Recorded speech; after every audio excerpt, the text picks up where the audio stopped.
كثيرا. أما بعد فقد قال الله تبارك وتعالى في كتابه العظيم: وما بكم من نعمة فمن الله. وقال الله تبارك وتعالى: فبأي آلاء ربكما تكذبان. وقال الله تبارك وتعالى: فاذكروا آلاء الله لعلكم تفلحون. صدق الله مولانا العظيم وصدق رسوله النبي الكريم ونحن على ذلك لمن الشاهدين والشاكرين. الحمد لله رب العالمین. محترم بزرگوں اور دوستو، ایمان والوں کی مختلف خصوصیات قرآن کریم نے بیان کی ہیں. ان خصوصیات میں سے ایک خصوصیت یہ بھی بیان کی ہے کہ وہ غور و فکر کرتے ہیں، تدبر کرتے ہیں، اپنی عقل استعمال کرتے ہیں. یہ بات قرآن کریم نے مختلف جگہوں پر مختلف انداز میں کہی ہے. ان فی خلق السماوات والارض واختلاف اللیل والنہار لآیات لأولی الالباب الذین یذکرون اللہ قیاما وقعودا وعلی جنوب ویتفکرون، اور تفکر کرتے ہیں. ایمان والوں کی صفات بیان کرتے ہوئے قرآن نے کہا: والذین اذا ذکروا بآیات ربہم لم یخروا علیہا صما وعمیانا. یہ ایمان والوں کا مزاج یہ ہے کہ جب ان کے سامنے اللہ کا کوئی حکم بیان کیا جاتا ہے تو آنکھ بند کر کے نہیں، پہلے غور کرتے ہیں. اللہ نے یہ حکم دیا ہے، اس میں مصلحتیں کیا ہیں، اس میں فائدے کیا ہیں، حکم دیا کیوں گیا ہے. والذین اذا ذکروا بآیات ربہم، جب وہ اللہ کی نشانیوں کو سنتے ہیں تو آنکھ بند کر کے نہیں، بس وہ غور کرتے ہیں. قرآن کریم نے بیان فرمایا: ان فی ذلک لآیات لقوم یتفکرون. اس میں نشانیاں ہیں تفکر کرنے والوں کے لیے. کہیں فرمایا ان فی ذلک لآیات لقوم یتذکرون، جس میں تذکر کرنے والوں کے لیے. تفکر، تذکر، تعقل، اس کے معنی ہے اپنی عقل استعمال کرنا، غور کرنا، سوچنا، اور سوچنے کے بعد کسی صحیح نتیجے پر پہنچنا. یہ ایمان والوں کی خصوصیت قرآن نے بیان فرمائی ہے. ارشاد فرمایا: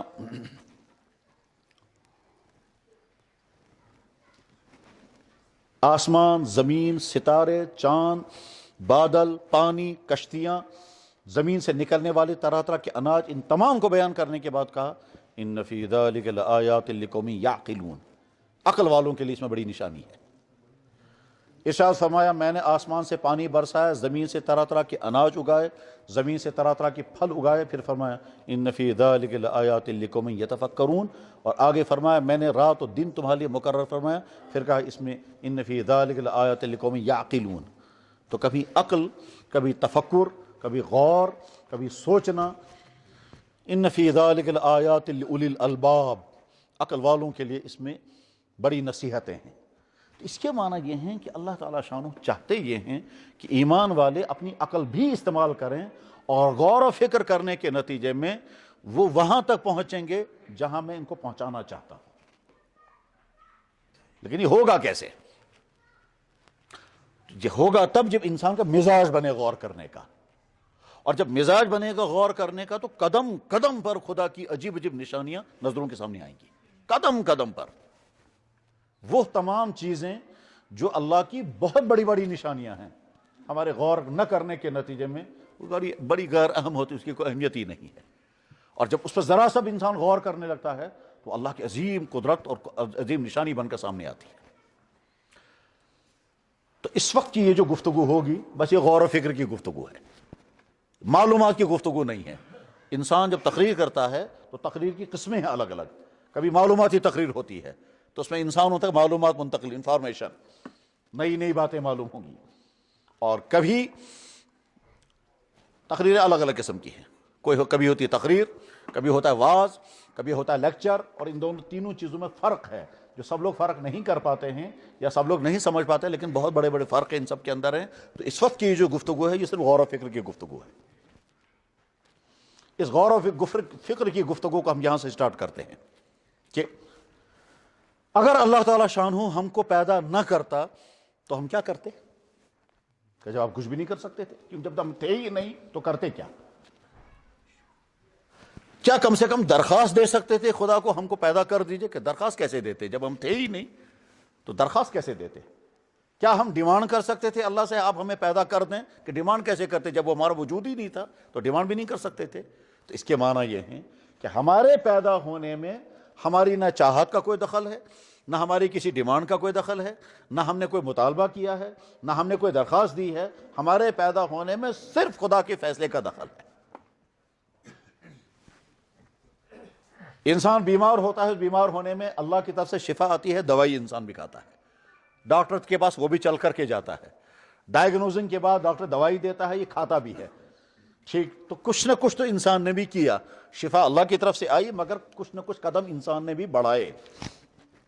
ماں کی چھاتی میں دودھ اللہ نے پیدا کیا، مگر پلاتی تو ماں ہی ہے، کہ ماں ہی گود میں بچے کو لیتی ہے اور اس کے بعد پھر اپنی چھاتی کے ساتھ لگاتی ہے، چھاتی کو صاف کرتی ہے، چاہتی ہے یہ دودھ پیے، اتنا تو اس نے بھی کیا۔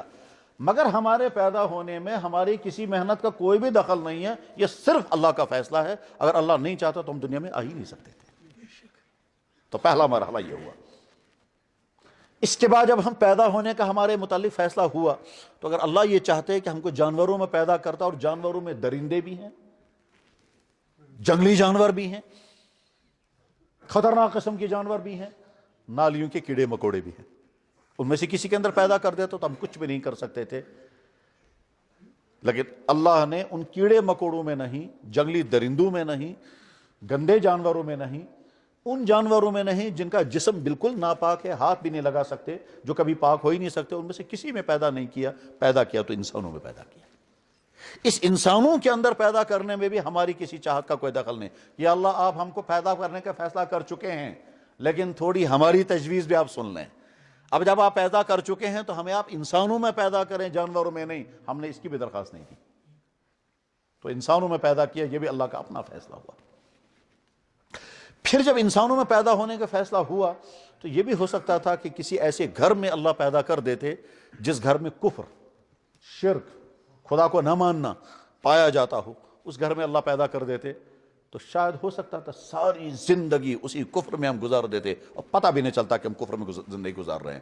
جیسے آج بھی کروڑوں انسان ہائی فائی تعلیم یافتہ ذہین لوگ، پڑھے لکھے، ماڈرن سوسائٹیوں کے رہنے والے کفر کی زندگی گزار رہے ہیں، اور کبھی خیال بھی نہیں آتا ان کو کہ ہم کفر کی زندگی گزار رہے ہیں۔ اگر ان میں سے کسی کے اندر ہم کو ڈال دیا ہوتا تو شاید ہم بھی ایسی زندگی گزارتے، اور پتہ بھی نہ چلتا کہ ہم کافرانہ زندگی گزار رہے ہیں۔ بے شمار انسان بڑی بڑی ڈگریوں والے، بے شمار انسان بہت زیادہ انٹیلیجنٹ، بہت زیادہ دور اندیش، ساری خوبیاں موجود، لیکن اس کا احساس بھی نہیں ہوتا ہے کہ ہم ایک ایسی زندگی گزار رہے ہیں جو مجرمانہ زندگی ہے، ان کا احساس نہیں ہوتا اس کا۔ اور ان میں بے شمار انسان وہ ہیں جو یہ سمجھتے ہیں کہ ہماری زندگی غلط ہے، مگر ساتھ میں وہ یہ بھی سمجھتے ہیں کہ اس زندگی کو چھوڑ کر اگر ہم دوسری زندگی کی طرف جائیں گے تو اس میں بڑی مشکلات ہیں۔ کفر چھوڑ کر ایمان کی طرف آنا یہ کوئی آسان نہیں ہے، بڑی قربانیاں مانگتا ہے، بڑی قربانیاں مانگتا ہے، اور ہمیشہ یہ قربانیاں مانگتا ہے۔ نبی کے زمانے میں بھی قربانیاں لگتی تھیں، آج کے زمانے میں بھی قربانیاں۔ آج تو مذہبی آزادی کا زمانہ ہے، ہر انسان کو آزادی ہے، جو مذہب آپ چاہے اختیار کر سکیں، اس کے باوجود مشکلات ہیں۔ اور یہ وہ لوگ بتاتے ہیں جو ایمان قبول کرتے ہیں اور کن کن مصیبتوں کو وہ جھیل کر کے چلتے ہیں، کیسے ان کو اپنا گھر بار چھوڑنا پڑتا ہے، کیسے اپنے گھر والوں کی طرف سے ظلم سہنے پڑتے ہیں، کیسے نئی سوسائٹی میں ایڈجسٹ ہونے کے لیے مصیبتیں جھیلنی پڑتی ہیں، کیا کیا، یہ ایک الگ چپٹر ہے۔ اور جو ہمارے بھائی یہ کام کرتے ہیں کلمہ پڑھانے کا، اور نئے ایمان قبول کرنے والوں کے حالات ان کے سامنے ہوتے ہیں، وہ بتاتے ہیں کیا کیا مشکلات آتی ہیں، قانونی مشکلات، سماجی مشکلات، اور کیا کیا۔ میرے بھائیوں، یہیں کشمیر کے ایک دور دراز دیہات کے علاقے کا ایک صاحب ہے جو خاندانی طور پر پیر ہے، اور اس کا باپ شاید کوئی بڑا زبردست تیز قسم کا پیر رہا ہے، ٹھیک، اور وہ باپ جو ہے وفات پا گیا تو اس کا بیٹا پیر بن گیا۔ جس علاقے میں اس کے باپ کے وہ مریدین ہیں، وہ مریدین بھی اکثر غیر مسلم، اور وہ کس چیز کے مریدین ہیں؟ صرف تعویذ کے مرید۔ بیٹھ جاؤ نیچے، بیٹھ جاؤ، صرف تعویذ کے مرید۔ تعویذ گو آسن اس گو ٹھیک آسن بس یوتھے۔ تو باپ جب مر گیا تو بیٹا ان کا پیر۔ وہ اس بیٹے نے مجھ سے کہا، کئی ہزار ہندو اور سکھ کلمہ پڑھنے کے لیے تیار ہیں، مگر میں سوچتا ہوں کلمہ پڑھوں گا تو لے جاؤں گا کہاں؟ تو آپ کو حل بتاؤ۔ وجہ کہہ لگا تم چھس مرید، ہم جو کہیں گے وہ کرنے کو تیار ہیں۔ وہ کہتے ہیں جناب گرو، آپ ہمارے گرو، جو آپ ہمیں کہیں گے ہم کرنے کو تیار ہیں، مگر میں کلمہ پڑھاؤں گا تو کشمیر بھی نہیں لا سکتا، اور جہاں کے رہنے والے ہیں وہاں وہ رہ نہیں سکتے ہیں۔ تو میں سوچتا ہوں کلمہ پڑھاؤں نہ پڑھاؤں، پڑھاؤں گا تو میڈیا میں طوفان اٹھے گا، نہ پڑھاؤں تو کیا کروں گا؟ کیسی عجیب رکاوٹ ہے یہ۔ ایسے بھائیوں کو میں جانتا ہوں کہ جنہوں نے کہا جی ہم کلمہ پڑھیں گے، مگر کیا آپ کی کشمیر میں ہم کو شیلٹر مل سکتا ہے؟ اور ہم کو تلخ تجربات ہیں، ایسے واقعات بھی پائے گئے کہ ایک دفعہ ایک جوڑا یہاں آیا تھا اور انہوں نے کلمہ پڑھا تو 6 مہینے کشمیر میں رہے، کسی گھر نے جگہ نہیں دی، مبارک ہے سیری کرا مگر جائے ہے کو نہیں دیتے، بعد میں واپس چلے گئے۔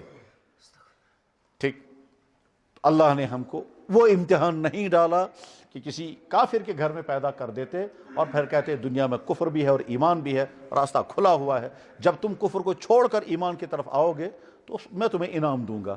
اللہ نے اس امتحان ایمان والے کے گھر میں ہم کو پیدا کیا، چاہے وہ ایمان والا بیچارہ پختہ ایمان والا تھا یا کمزور ایمان والا تھا، سو نماز گزار اوس یا نہ اوس، وہ کیا تھا لیکن زبان سے کہتا تھا بچ چھس مسلمان، میں مسلمان ہوں، تو گھر کے اندر ہم کو ایمان کی دولت مل گئی۔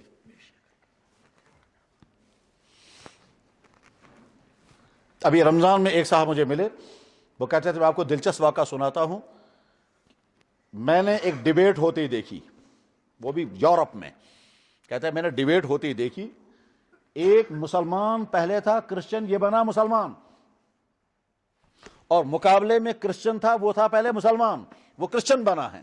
یہ کرسچن اس مسلمان سے کہتا تھا تو کرسچنٹی چھوڑ کر مسلمان کیوں بنا، اور یہ مسلمان اس سے کہتا تھا کہ تو اسلام چھوڑ کر کرسچن کیوں بنا۔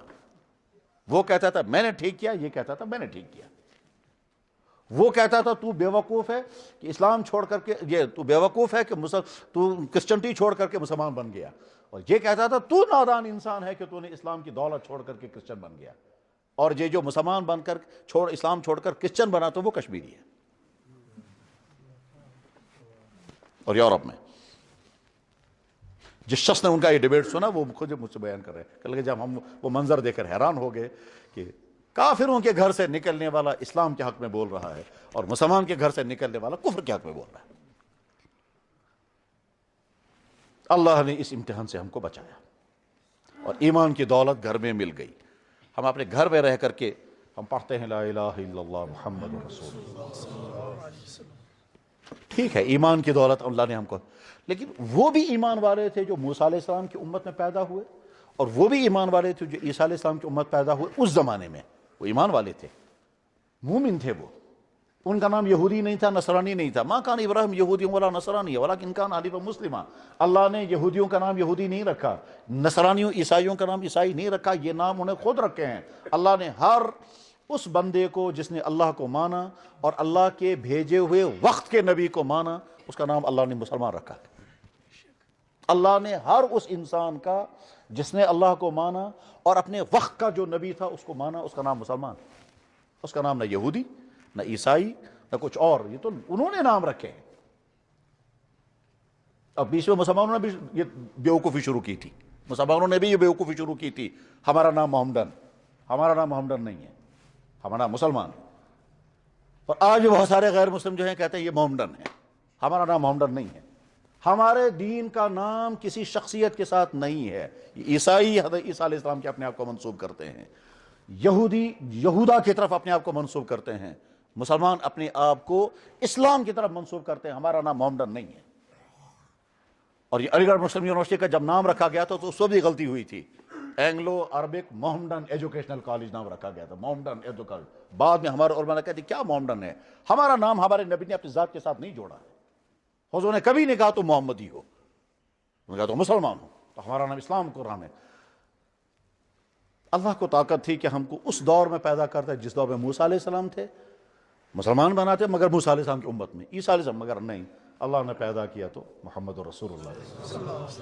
جس نبی کی امت میں پیدا ہونے کی تمنائیں نبیوں نے بھی کی، جس نبی پر ایمان لانے کا حکم اللہ نے نبیوں کو دیا، نبیوں کو حکم دیا اس نبی پر ایمان لاؤ۔ کہاں؟ قرآن کریم میں اللہ تعالیٰ فرماتے ہیں وَإِذْ أَخَذَ اللَّهُ مِيثَاقَ النَّبِيِّينَ، وہ وقت یاد کرو جب میں نے نبیوں سے وعدہ لیا. میثاق النبیین، نبیوں سے وعدہ لیا. کیا وعدہ لیا؟ لما آتیتکم من کتاب و حکمہ، میں تمہیں کتاب اور حکمت اور نبوت عطا کروں گا.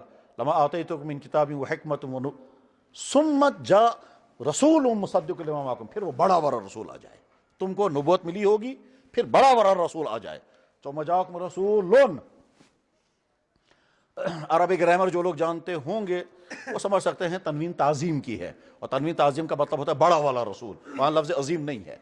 ثم جاءکم رسول لتؤمنن بہ، میرا حکم یہ ہے کہ تم ضرور بھی ضرور پر ایمان لانا. ضرور بھی ضرور کا لفظ ہے، ترجمے میں آئے گا ضرور بھی ضرور اس نبی پر ایمان لانا. وَلَتَنْصُرُنَّهُ، ضرور بھی ضرور اس نبی کی مدد کرنا. یہ اللہ فرما رہے ہیں نبیوں سے اور عالم ارواح میں. ٹھیک، اب اللہ کا حکم کافی تھا، لیکن اللہ تعالیٰ نے اسی پر بس نہیں کیا. اللہ تعالیٰ ان سے پھر نبیوں سے پوچھ رہے ہیں میں نے جو حکم دیا میرے سامنے اقرار کرو، ہم نے مان لیا. میرے سامنے کہو ہم نے مان لیا. لَتُؤْمِنُنَّ بِهِ، ضرور بھی ضرور ایمان لاؤ گے. وَلَتَنْصُرُنَّهُ، ضرور بھی ضرور ان کو مدد کرو گے. قَالَ أَأَقْرَرْتُمْ، اللہ نے فرمایا قروا اقرار کرنا، اقرار کر لیا. نبیوں نے کہا اقررنا، حضرت کور اقرار، اقررنا، ہم نے اقرار مان لیا. کہ اللہ تعالیٰ فرمایا فَاشْهَدُوا، تو گواہ تھے، گواہ بھی رہو تم کہ تم نے، میں نے حکم دیا، تم نے سنا، تم نے اقرار کیا، اس اقرار کے تم خود گواہ بھی رہو. وَأَنَا مَعَكُم مِّنَ الشَّاهِدِينَ، میں بھی گواہ. اتنی تاکید در تاکید کر رہے ہیں اللہ کس کو؟ نبیوں سے، کہ اس نبی پر تم ایمان لاؤ گے. اور جس نبی کے نبی ہونے کا اللہ تعالیٰ خود اعلان کرتے ہیں اور عجیب عجیب انداز سے کرتے ہیں. ایک مرتبہ جناب رسول اکرم صلی اللہ علیہ وسلم کو ایک یا چند کافروں نے کہا آپ تو نبی ہو ہی نہیں سکتے، آپ کی تو حیثیت ہی کچھ بھی نہیں ہے، توہین آمیز انداز میں. تو جناب رسول اکرم صلی اللہ علیہ وسلم غمزدہ ہو گئے، کیونکہ انداز ان کا توہین کا تھا، انسلٹ کرنے کا انداز تھا. بہرحال حضور کا قلب تھا. نبی کو بھی غم ہو سکتا ہے، جیسے اس کو بھوک لگتی ہے، جیسے اس کو پیاس لگے گی، جیسے اس کو چوٹ لگ سکتی ہے، ایسے غم بھی ہو سکتا ہے. تو حضور کو دکھ ہو گیا کہ توہین آمیز انداز میں مجھے کہا لست رسول. وَيَقُولُ الَّذِينَ كَفَرُوا لَسْتَ، کافروں نے کہا آپ نبی نہیں ہو سکتے. تو جب حضور اکرم صلی اللہ علیہ وسلم غمزدہ ہو گئے تو آیت نازل ہو گئی. اس میں اللہ تعالیٰ فرما رہے ہیں چند کافروں نے آپ کو کہا کہ آپ رسول نہیں ہیں، آپ غمزدہ ہو گئے، میں گواہی دیتا ہوں آپ نبی ہیں، میں اعلان کر رہا ہوں آپ نبی ہیں، میری گواہی پر آپ خوش نہیں ہیں. وَيَقُولُ الَّذِينَ كَفَرُوا لَسْتَ مُرْسَلًا، قُلْ، آپ کہہ دیجئے کفى اللہ، اللہ میرے نبی ہونے کا اعلان کرتا ہے، تم نہیں مانو گے تو کیا ہوگا. وَيَقُولُ الَّذِينَ كَفَرُوا لَسْتَ مُرْسَلًا، کافروں نے کہا آپ رسول نہیں ہیں. قُلْ، آپ کہیے کفى بِاللَّهِ شَهِيدًا بَيْنِي وَبَيْنَكُمْ، اللہ میرے نبی ہونے کا اعلان کر رہا ہے، وہ گواہی دے رہا ہے، تم نہیں کہو تو کیا. جس نبی کے نبی ہونے کی گواہیاں جانوروں نے دی، پتھروں نے دی، حتیٰ کہ خود نبی اپنے نبی ہونے کی گواہی دیتے تھے. جب حضور پڑھتے تھے اشہد ان لا الہ الا اللہ، تو یہ بھی تو پڑھتے تھے اشہد ان محمد رسول اللہ، تو خود بھی پڑھ رہے ہیں اپنے بارے میں. تو کون پڑھ رہا ہے کہ محمد صلی اللہ علیہ وسلم، کس کے بارے میں کہ اپنے بارے میں. جس وقت وہ پڑھتے تھے اس وقت وہ محمد ابن عبداللہ ہوتے تھے، اور جس کے بارے میں پڑھتے تھے وہ محمد رسول اللہ ہوتے تھے. ایک کلاس میں ٹیچر لیکچر دے رہا ہے اور اسٹوڈنٹ میں اس کا بیٹا بھی ہے، تو یہ باپ بھی ہے اور ٹیچر بھی ہے. باپ ہونے کا تقاضا ہے کہ شفقت کرے، ٹیچر ہونے کا تقاضا ہے کہ روب کے ساتھ رہے. باپ وہ گھر میں ہے، یہاں اسکول میں ٹیچر ہے. باپ ہونے کا تقاضا ہے کہ بیٹے کو پیسہ بھی دے گا، اور ٹیچر ہونے کا تقاضا ہے کہ اس کو ڈانٹے گا بھی، کلاس میں کھڑا بھی کر سکتا ہے. ایٹ اے ٹائم دو حیثیتیں. ایک ٹیچر کا اسٹوڈنٹ ہے، یہ ڈاکٹر بن گیا، اور یہ ڈاکٹر بن گیا ہسپتال میں ڈاکٹر ہے. ٹیچر صاحب بیمار ہو گیا، اب یہ ٹیچر بھی ہے مگر اس کا پیشنٹ بھی ہے. تو اس کی دو حیثیتیں ہیں. ٹیچر ہونے کا تقاضا ہے کہ شاگرد نیچے بیٹھے گا، اور پیشنٹ ہونے کا تقاضا ہے کہ شاگرد کہے گا جناب لیٹ جائیے، مجھے انجیکشن کرنا ہے یا آپ کا پیٹ پھاڑنا ہے. اس وقت تو ڈاکٹر کی بات ماننی پڑے گی، اس وقت تو شاگرد نہیں ہے، اس وقت تو ڈاکٹر اور آپ پیشنٹ ہیں جناب رسول اکرم صلی اللہ علیہ وسلم کی. تو اللہ نے ہم کو محمد الرسول اللہ کی امت میں پیدا فرمایا. اب اتنے احسانات کے بعد اب دیکھیے آیت کیا ہے. اللہ تعالیٰ فرماتے ہیں وَمَا بِكُم مِّن نِعْمَةٍ فَمِنَ اللَّهِ، تمہارے پاس جو کچھ بھی نعمتیں ہیں یہ صرف اللہ کی طرف سے ہیں، تمہارا اپنا کچھ بھی نہیں ہے اس میں. ذرا غور تو کرو.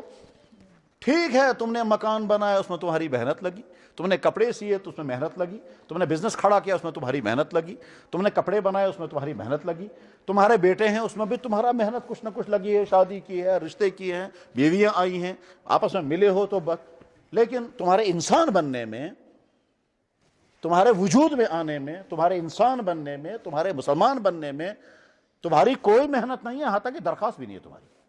یہ سب میرا فیصلہ. فاذکروا آلاء اللہ, اللہ کی نعمت یاد کرتے ہو یا نہیں؟ یاد کرو لعلکم تفلحون. اگر میں تمہیں پیدا نہ کرتا تم کچھ نہیں کر سکتے, میں پیدا کرتا جانوروں میں پیدا کرتا تم کچھ نہیں کر سکتے, اور میں پیدا کرتا اور کافروں میں پیدا کرتا تم کچھ نہیں کر سکتے تھے, میں پیدا کرتا اور اندھا پیدا کرتا تو تم کیا کرتے؟ دنیا میں بے شمار انسان اندھے. پیدا کرتا دماغی طور پر اب نارمل بناتا, دنیا میں بے شمار انسان اب نارمل ہے, پاگل خانوں میں جا کر دیکھنا چاہیے. اب اللہ تعالیٰ فرماتے ہیں قرآن میں, قول آپ کہہ دیجئے اخذ اللہ سمعکم وابصارکم وختم علی قلوبکم من الہ غیر اللہ یاتیکم بہ. ان سے کہیے اگر میں تم کو اندھا بناتا, تم کو بہرا بناتا, تم کو جسم نہ دیتا, کون ہے دوسرا خدا جو تم کو یہ ساری چیزیں دیتا؟ الم نجعل لہ عینین, میں نے تجھے دو آنکھیں نہیں دی, ولسانا, میں نے تجھے زبان نہیں دی. دنیا میں کتنے انسان ہیں ان کی زبان ہی نہیں, کتنے انسان ہیں زبان ہے مگر وہ بول نہیں سکتے, ساری زندگی گونگے رہتے ہیں, ساری زندگی گونگے رہتے ہیں. ہمارے یہاں دلچسپ سوال آتا ہے ایک کہ گونگا اگر نکاح کرے گا تو ہاں کیسے کرے گا, اور اگر گونگا اگر طلاق دے گا تو طلاق کیسے دے گا, اور گونگا اگر نماز پڑھے تو کیسے. بلکہ ایک دفعہ ایک گونگا شاید اسی علاقے سے لایا تھا, وہ ایک گونگا میرے پاس لایا تھا, وہ شاید یہیں سے آیا تھا وہ, تو دوسرا اس کا بھائی اس کا ساتھ تھا. اس کی گفتگو عجیب انداز سے, وہ اشارات کی گفتگو. وہ تم کو گونگا بنا سکتا تھا, اندھا بنا سکتا تھا, دماغی طور پر پاگل بنا سکتا تھا, مگر نہیں, میں نے تمہیں آنکھیں بھی دی, میں نے تمہیں زبان بھی دی, زبان میں بولنے کی طاقت دی, دماغ میں صلاحیت دی, تم زبان کو سنو گے, یاد رکھو گے, پھر بولنے لگو گے. یہ سب میرا دیا ہوا ہے. اللہ تعالیٰ فرماتے ہیں هو الذی جعل لکم السمع والابصار والافئدہ, وہی ہے تمہارا رب جس نے تم کو کان دیے, آنکھیں دی, یہ دل دیا. اور اس دل کے سارے فنکشن جو میڈیکل والے بتاتے ہیں, اور خاص طور پر اگر کوئی دل کا ڈاکٹر ہوگا وہ زیادہ ڈیٹیل کے ساتھ سمجھائے گا, اس کو تو زیادہ ہی ایمان پختہ ہونا چاہیے. جب وہ دل کی تھیوریاں سارا پڑھتا ہوگا اس کو زیادہ ہی یاد ہونا چاہیے. جو ڈاکٹر آنکھوں کی تھیوریاں پڑھتا ہے اس کو تو زیادہ ہی اللہ کی قدرتوں کا یقین ہونا چاہیے, اور جو دل کی تھیوریاں پڑھتا ہے اس کو زیادہ ہی اللہ کی قدرتوں کا یقین ہونا چاہیے کہ جہاں آپ کی معلومات ختم ہو جاتی ہیں اس سے آگے بھی دنیا رہتی ہے. آنکھوں کے ڈاکٹر آج تک آخری سرے تک نہیں پہنچ سکے, آخری دیکھنے کی اصل وجہ کیا ہے نہیں پہنچ سکے ہیں. کہتا ہے اس سے آگے کچھ اور ہے, اس سے آگے کچھ اور ہے. آخر میں کہتے ہیں آگے کیا ہے, اللہ کے فیصلہ ہے جس سے انسان دیکھتا ہے. ایک ایک چیز پر غور کرنے. اللہ تعالیٰ فرماتے ہیں وفی انفسکم, تمہارے جسموں میں میری علامتیں موجود ہیں, تم غور کیوں نہیں کرتے؟ چنانچہ دیکھ لیجئے, میڈیکل والوں کا تو نہیں مجھے معلوم وہ کیا کہتے ہوں گے, مگر مجھے ذہن میں آتا ہے سینکڑوں سسٹم انسان کی باڈی میں ایٹ اے ٹائم کام کرتے ہیں, بیک وقت کام کرتے ہیں تو انسان زندگی گزارتا ہے. سینکڑوں سسٹم ہر وقت کام کرتے رہتے ہیں, حتیٰ کہ انسان سویا ہوا ہوتا ہے اس وقت بھی وہ سسٹم کام کرتے رہتے ہیں. جس وقت ہم سوئے ہوئے ہوتے ہیں اس وقت ہمارا بلڈ سرکولیشن چلتا ہے, جس وقت ہم سوئے ہوئے ہوتے ہیں اس وقت ہمارا ڈائجسٹ سسٹم چلتا ہے, جس وقت ہم سوئے ہوئے ہوتے ہیں اس وقت ہمارا سانس کا سسٹم چلتا ہے, جس وقت ہمارا سوئے ہوئے ہوتے ہیں اس وقت ہماری کڈنیاں کام کرتی ہیں, جس وقت ہم سوئے ہوئے ہوتے ہیں اس وقت ہمارا پیشاب بنتا رہتا ہے, جس وقت ہم سوئے ہوئے ہوتے ہیں اس وقت بھی ہمارے جسم اور ہمارے دماغ کا کنیکشن برقرار ہوتا ہے, اور جسم سے دماغ کو سگنلیں جاتی ہیں اور دماغ کی طرف سے آرڈر آتے ہیں نیند میں بھی. کیسے؟ انسان سویا ہوا ہے, لحاف گر گیا تور لج, اسی نیندر مزی ژھانڈان نہیں کیا چلیا. یہ نیند میں کیسے پتا چل گیا کہ باڈی نے سردی محسوس کی, اس سردی کی اطلاع دماغ کو دے دی, دماغ نے کہا جلدی ڈھونڈو کہاں ہے, یہ نیند میں ہی ڈھونڈتا ہے کہاں ہے یہ لحاف, پرچاون کال بیٹ, یہ نیند میں ہی ہے. مچھر نے کاٹا, نیند میں ہی دماغ کو ایک سگنل چلا گیا, دشمن نے حملہ کیا ہے, دماغ ہاتھ کو کہتا ہے جگہ پر پہنچو, اور آنکھیں بند ہیں اور ہاتھ ٹھیک وہیں پہنچتا ہے جہاں یہ دشمن نے حملہ کیا ہے, اور پھر دماغ ہاتھ جو ہے وہ کھجلانے لگتا ہے. یہ سب کیا ہے؟ یہ اللہ کی قدرتوں کا ظہور ہے. ٹھیک, اور انسان ادھر سے سو بھی رہا ہے اور کھجلاتا بھی ہے. پھر دوبارہ سگنل چلا گیا, کہنا زہر ابھی موجود ہے, دماغ کہتا ہے دوبارہ, اب دوبارہ پھر کہتا ہے زیادہ اچھی طرح سے.